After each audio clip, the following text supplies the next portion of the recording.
Welcome back to another episode of Paint Society, the channel where the learning doesn't stop when the video ends. Now, in this video, I'm going to give you two different ways that you can make sure your blends are flawless, smooth, so you will never be able to tell.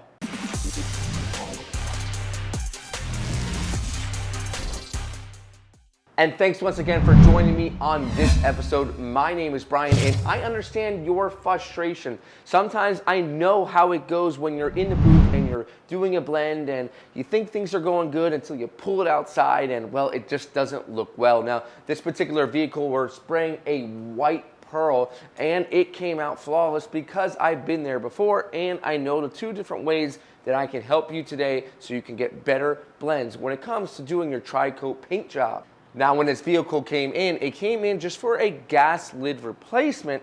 We talked to the customer and told the customer that it's going to be best to paint the quarter panel and blend the door. And while we're at it, we'll go ahead and fix some of those little scratches and dents along the panels just so it's nice and completely smooth.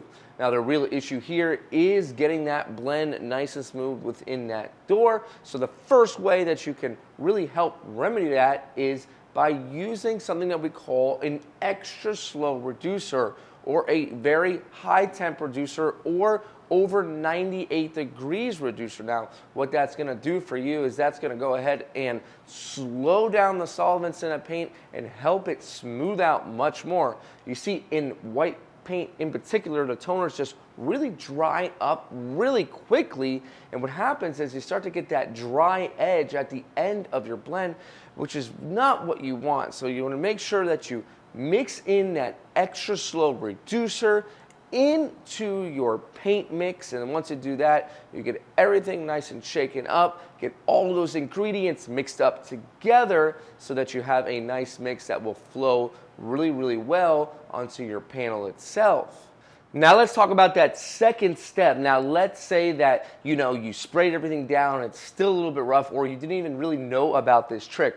All you gotta do is get something just like this. This is a K600 on a hand pad. Now this is made by Eagle Abrasives, and this is all it is right here. So you have a little handy hand pad that is foam, and it takes the contours of what you're sanding really easily and doesn't leave any harsh scratches in the surface itself. So what you're gonna wanna do in this actual instance is you wanna take your hand pad, all right, and then we can go ahead and lightly sand the area in which there might be some dry spray. Now, I didn't have any really in this situation, but for demonstration purposes, we always want to go ahead and lightly sand the edge of the blend. We don't need to sand the whole entire panel, but lightly sand the edge of the blend.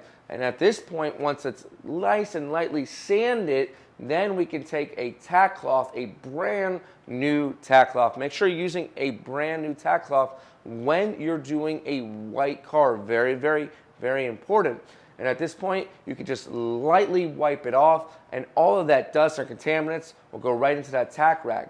Now, one of the advantages of being in the body shop is we are able to change the color if we need to. So I noticed that this particular color was just a little bit whiter, and well, I needed to add a drop of our toner, our yellow toner, in order to pull that color to the point we needed it to.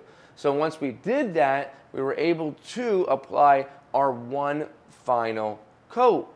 Now, one thing I really want to make mention of, it's very important, is some of you guys are trying to match and blend your colors using your tri-coat only.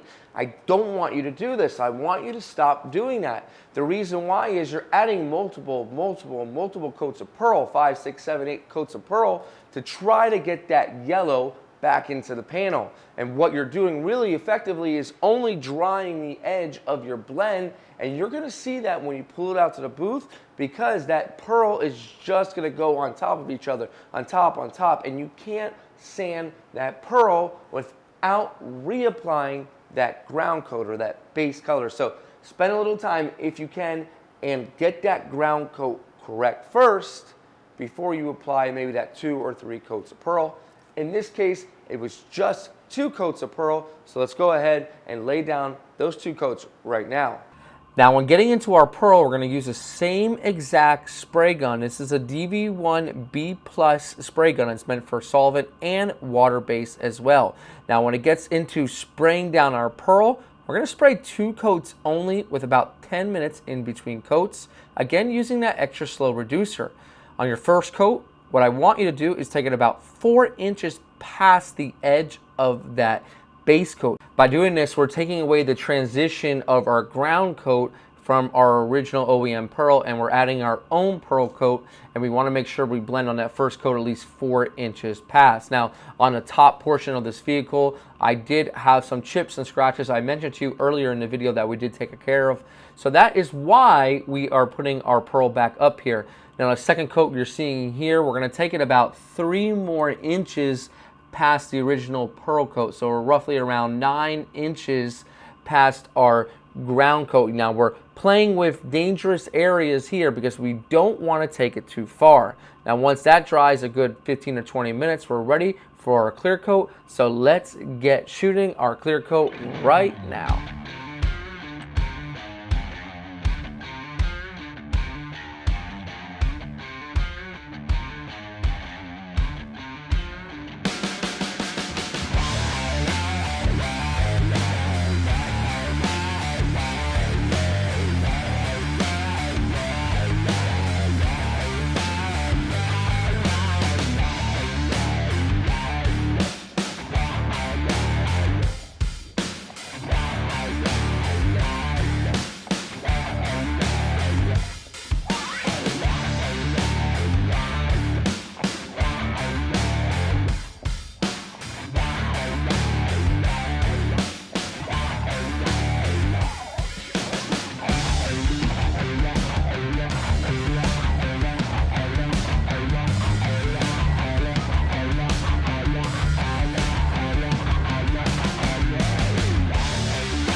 Now, as you can see, this thing came out beautiful, really, really nice with minimal to no dirt to actually buff in the surface itself.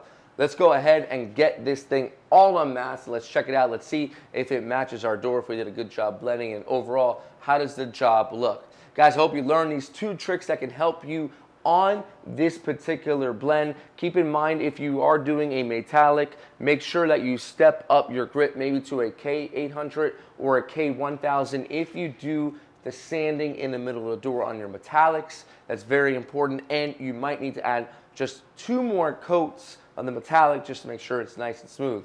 I hope these tips and tricks helped you in the video, and I hope you can start to use them on your next job. Guys, this is Brian from Paint Society reminding you, don't overthink it. It's just paint. Let's get this thing unmasked and check it out.